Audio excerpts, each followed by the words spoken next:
Hello, my dear friends. Welcome back to the lecture series of Judicial Examination.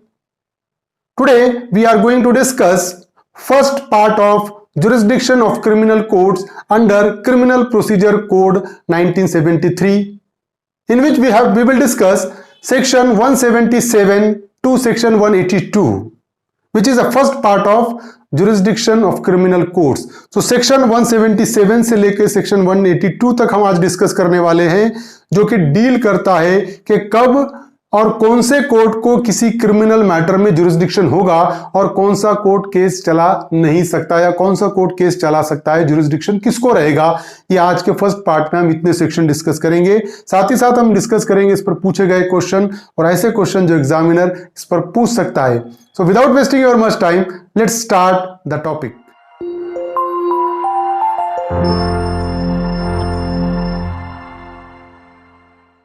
Jurisdiction of criminal courts in inquiry and trial, part first. Section 177 of Criminal Procedure Code deals with ordinary place of inquiry and trial. So every offense shall ordinarily be inquired into and tried by a court within whose local jurisdiction it was committed.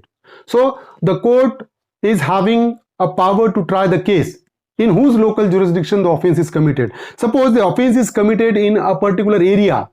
The court who is having a jurisdiction on that particular area is having a right to inquire that particular case or to try that particular case. तो जो भी offense है वो कौन सा court चलाएगा, कौन सा कोर्ट उसकी इंक्वायरी करेगा या कौन सा कोर्ट वो ट्रायल चलाएगा, जिस कोर्ट के जुरिस्डिक्शन में ऑफेंस हुआ है। हर कोर्ट का एक पर्टिकुलर जुरिस्डिक्शन होता है, वो जुरिस्डिक्शन में ऑफेंस होगा। फॉर एग्जांपल एक कोर्ट है, उसका एक पर्टिकुलर जुरिस्डिक्शन डिसाइड किया हुआ है, अगर वो जुरिस्डिक्शन में ऑफेंस होता है तो वो केस एक एक कोर्ट में ही चलेगा। तो जिसके जुरिस्डिक्शन में ऑफेंस हुआ उसी के कोर्ट में केस चलेगा। सेक्शन 177। सेक्शन 177 पे प्रोबेबल क्वेश्चन है, which place is the ordinary place of inquiry and trial under section 177 of criminal procedure code, where the accused has been arrested, where the offensive weapon has been seized, where the offense has been committed, all of the above. अगर हम देखें तो correct answer is where the offense has been committed. जहां पर offence हुआ that will be the ordinary place of inquiry and trial. तो वो place जिस पर किसी कोर्ट का जुरिस्डिक्शन है वही कोर्ट को अधिकार है वो केस चलाने का। सेक्शन 178 प्लेस ऑफ इंक्वायरी और trial, when it is uncertain in which of several local areas an offense was committed.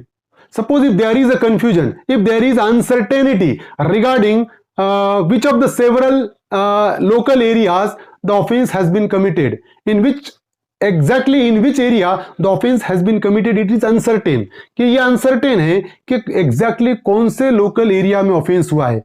दो तीन local area है और अनसर्टेन है कि यहां हुआ है या यहां हुआ है। फॉर एग्जाम्पल अगर अनसर्टेनिटी है regarding the local area where the offense has been committed. Second one is where an offense is committed partly in one local area and partly in another.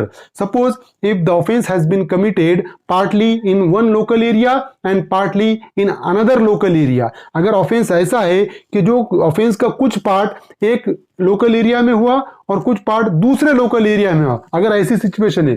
Third one is where an offence is a continuing one and continues to be committed in more local areas than one. अगर offence continuing है और offence continuing nature का है और वो एक से ज्यादा लोकल एरिया में कंटिन्यूइंग में अगर ऑफेंस होता है, then fourth where it consist of several acts done in different local areas. अगर एक आधा ऑफेंस है which is done and which consist in several acts, बहुत सारे एक्ट्स पे कंसिस्ट करता है कोई पर्टिकुलर ऑफेंस और वो जो बहुत सारे एक्ट्स है वो अलग अलग डिफरेंट लोकल एरिया में हुए हैं, तो उस सिचुएशन में क्या होगा, and it may be inquired into or tried by a court having jurisdiction over any of such local area. For example, एक आधा एक्ट है जैसा कि हमने बोले where it consists of several acts done in different local areas. For example, कि 5 लोगों ने मिलकर डकैती के ऑफेंस की कॉन्स्पिरेसी की, तो ऐसा हुआ कि एक ने पर्टिकुलर बोला कि ठीक है, एक पर्सन ने मुंबई में क्या किया, वो डकैती के जो भी वेपन है वो परचेस किया, एक दूसरे पर्सन ने कलकत्ता में क्या किया कि वहां से पैसे कलेक्ट किया, एक जो तीसरा पर्सन है वो तीसरे पर्सन ने चौथे पर्सन को एग्री किया एक अलग एरिया में, मतलब अलग अलग एरिया में अलग अलग एक्ट हुआ, कहीं पर पैसा जमा हुआ, कहीं पर वेपन खरीदा गया, कहीं पर दूसरे को तैयार किया गया, अलग अलग एरिया में अलग अलग एक्ट हुआ है।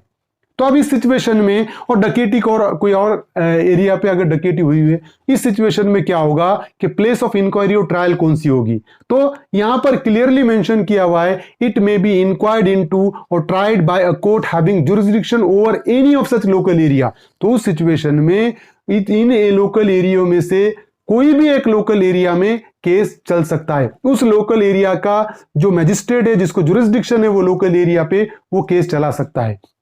मतलब पार्टली एक एरिया में हुआ, पार्टली दूसरे एरिया में, तो दोनों कोर्ट में से कोई भी कोर्ट केस चला सकता है।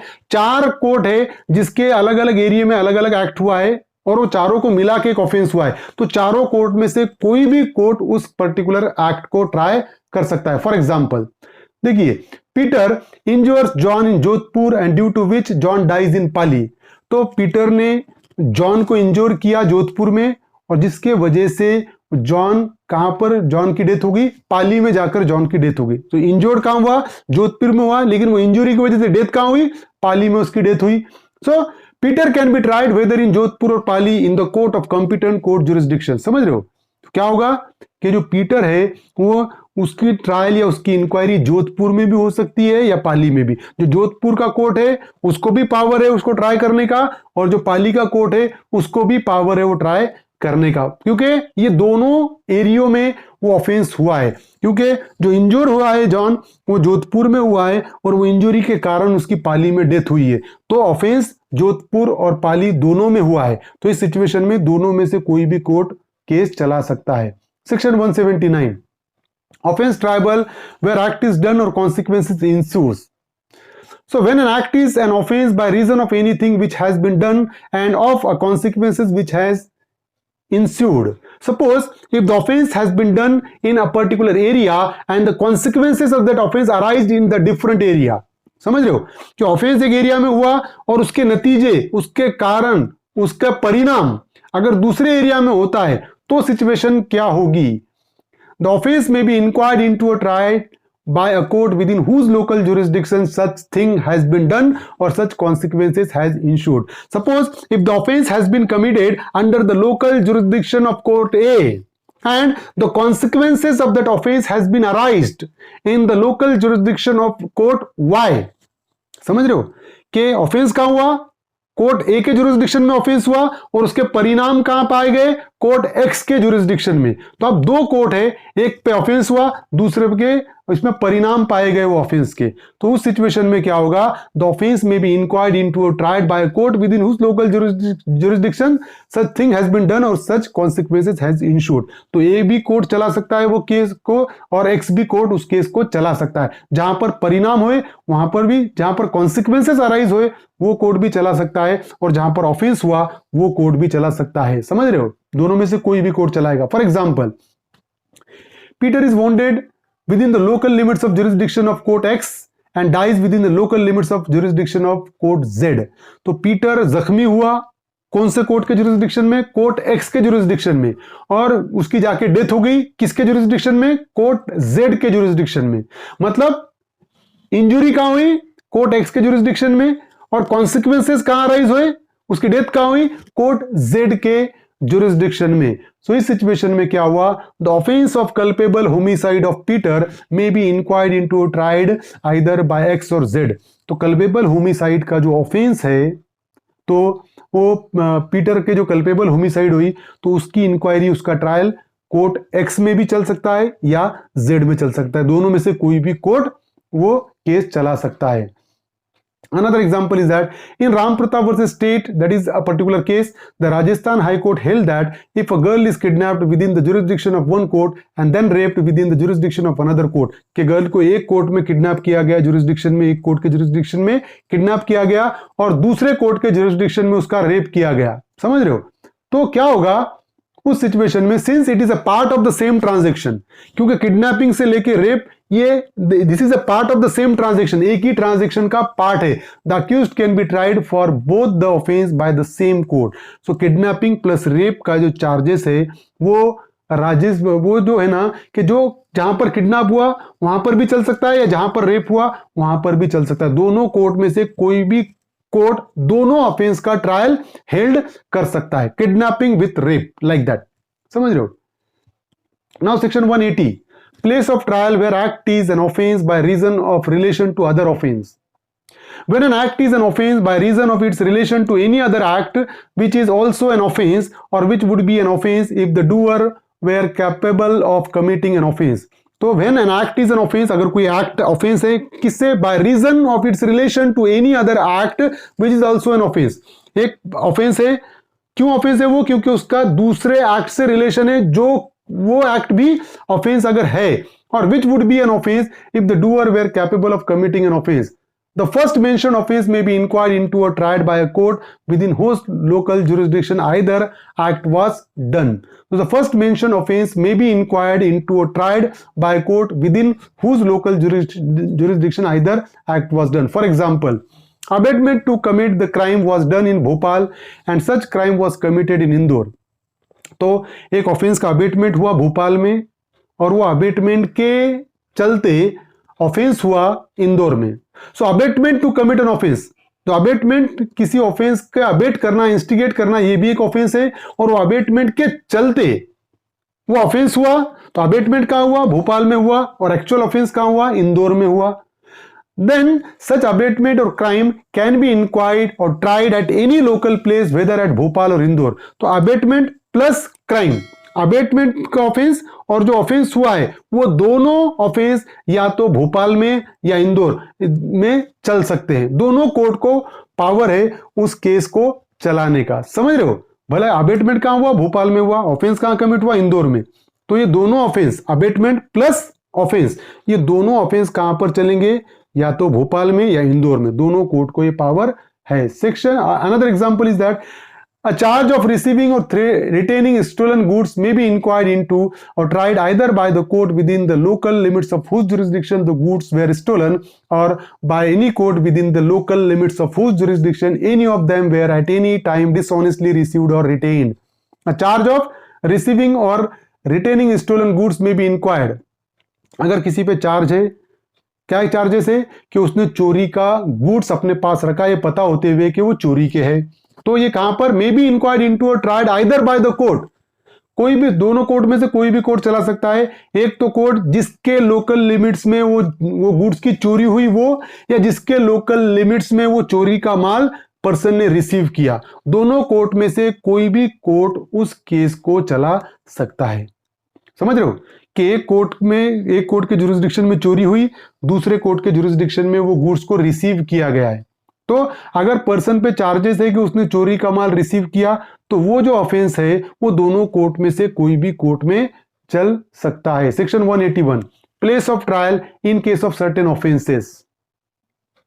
Any offence of being a ठग और मर्डर कमिटेड बाय ठग, of डकैती with murder, of belonging to gang of a dacoit, or of escaping from custody may be inquired into or tried by a court within whose local jurisdiction the offense was committed or the accused person is found. तो अगर डकैती का offence है, murder का offence है, डकैती with murder है, या person belonging to a gang of dacoit है, या ऑफेंस है एस्केपिंग फ्रॉम कस्टडी, ये कोई भी ऑफेंस है, तो ये ऑफेंस का ट्रायल या ऑफेंस की इंक्वायरी कहां हो सकती है, by a court within whose local jurisdiction the offense was committed.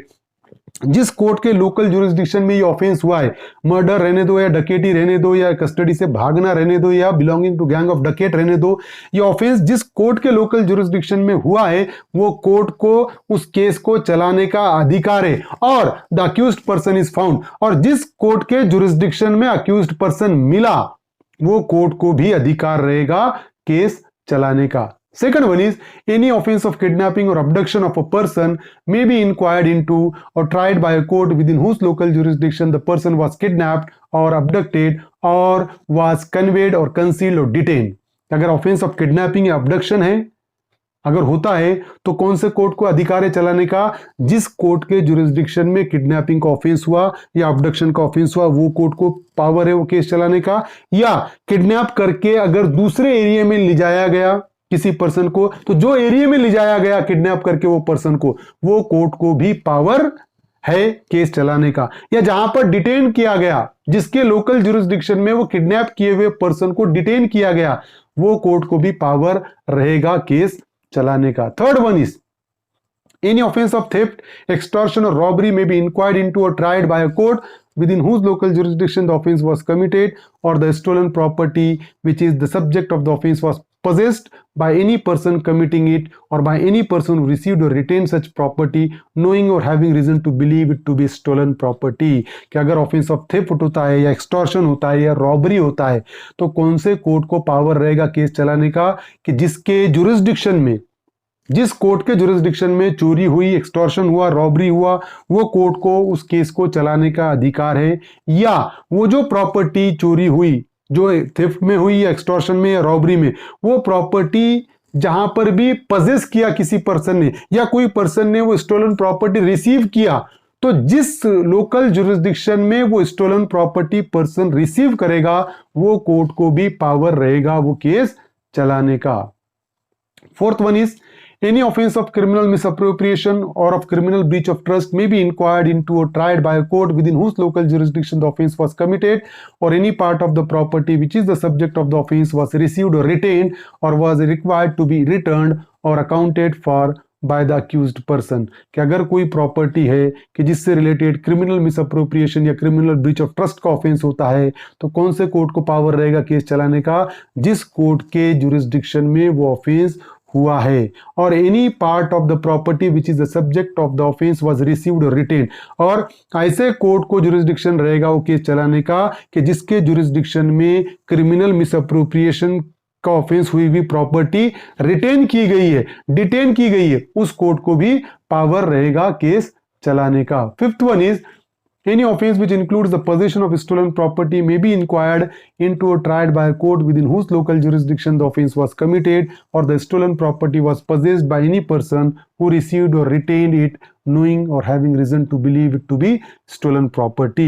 तो अगर stolen property का ऑफेंस है, possession of stolen property का ऑफेंस है, तो ऐसा कोर्ट उस केस को चला सकता है, ऐसे कोर्ट को केस चलाने का पावर है जिसके जुरिस्डिक्शन में किसी पर्सन ने वो स्टोलन प्रॉपर्टी रिसीव किया या उसको रिटेन किया, उसको रखा, और वो पर्सन को पता है कि चोरी की प्रॉपर्टी है, और पता होते हुए जिस पर्सन ने जिसके लोकल जुरिस्डिक्शन में वो प्रॉपर्टी रिसीव किया, उस कोर्ट को वो केस चलाने का अधिकार रहेगा। Section 182 offence committed by letters, any offence which includes cheating may if the deception is practiced by means of letters or telecommunication message। कि अगर फॉर एग्जांपल चीटिंग का ऑफेंस है या फंसाया गया कैसे, by is practiced by means of letter or telecommunication message, letter के जरिए या टेलीकम्युनिकेशन मैसेज के जरिए अगर किसी के अगेंस्ट में चीटिंग की गई या उसको फंसाया गया, तो क्या होगा, be inquired into or tried by any court within whose local jurisdiction such letter or messages were sent or were received।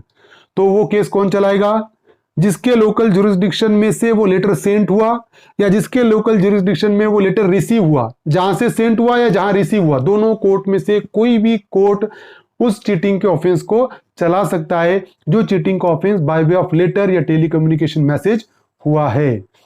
And any offense of cheating and dishonestly inducing delivery of property may be inquired into or tried by a court within whose local jurisdiction the property was delivered by the person deceived or was received by the accused person। तो अगर कोई ऐसा offence है, and any offense of cheating and dishonestly inducing delivery of property, अगर dishonest delivery of property है या cheating के via delivery of property में, वो कौन सा कोर्ट चला सकेगा वो केस, may be inquired into and tried by a court within whose local jurisdiction the property was delivered. So जिसके लोकल जुरिस्डिक्शन में वो प्रॉपर्टी डिलीवर हुई, वो केस चला सकता है बाय द पर्सन डिसीव्ड और was received by the accused person, और जहां पर अक्यूज्ड पर्सन ने जो रिसीव किया वो प्रॉपर्टी, वहां पर जहां पर डिलीवर हुई है, जहां पर रिसीव हुआ, वो कोर्ट को जुरिस्डिक्शन रहेगा।